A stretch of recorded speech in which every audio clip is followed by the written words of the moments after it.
Plus আপনাদেরকে এটা জানাতে আসছি যে আমার স্বামী এই যে আখতারুল আলম ফারুক সাহেব, ইনিই নমিনি, এনার চূড়ান্ত সিদ্ধান্ত হয়ে গেছে।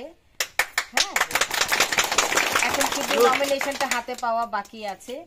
আর এটা হলো ওনার মার্কা, এটা তো আপনারা চিনেন, কি বলেন তো, ধানের শীষ। এই চেহারাটা আর এই মার্কাটা মনে রাখলেই হবে।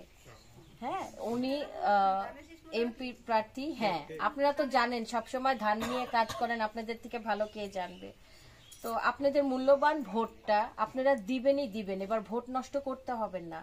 কারণ আমাদের যত স্বপ্ন আছে আল্লাহ তাআলা ওনাকে অধিকার, মানে ওনাকে ক্ষমতা দিয়ে রাখছে, উনিই পুরা করতে পারবে এবার যদি পারে। আর আমরা যদি ভোট দিয়ে ওনাকে জয়যুক্ত করে এমপি বানাতে পারি, আমাদের কোনো স্বপ্ন আর দেখবে না, উনি স্বপ্ন আমাদের পুরা করতে পারবে। ঠিক আছে, যত কাজ থাকুক, যত ঝড় তুফান থাকুক, আপনারা দয়া করে ভোট কেন্দ্রে যাবেন, আপনাদের মূল্যবান ভোটটা দিয়ে ওনাকে জয়যুক্ত করবেন। আমি আশা করব দিবেন তো, ভোট দিবেন তো, কাকে দিবেন?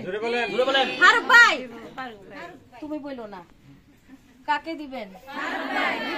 ঠিক আছে, ধানের শীষে ফারুক ভাইকে দিবেন। ঠিক আছে, আমি আশা রাখতে পারি উনি এমপি হোক, যা কিছু হোক, আল্লাহ ভরসা। কিন্তু আমি আপনাদের সাথে কাজ করা ছাড়বো না, আমি আসবো মাঝে মাঝে, আমাকে মনে রাখেন। ঠিক আছে।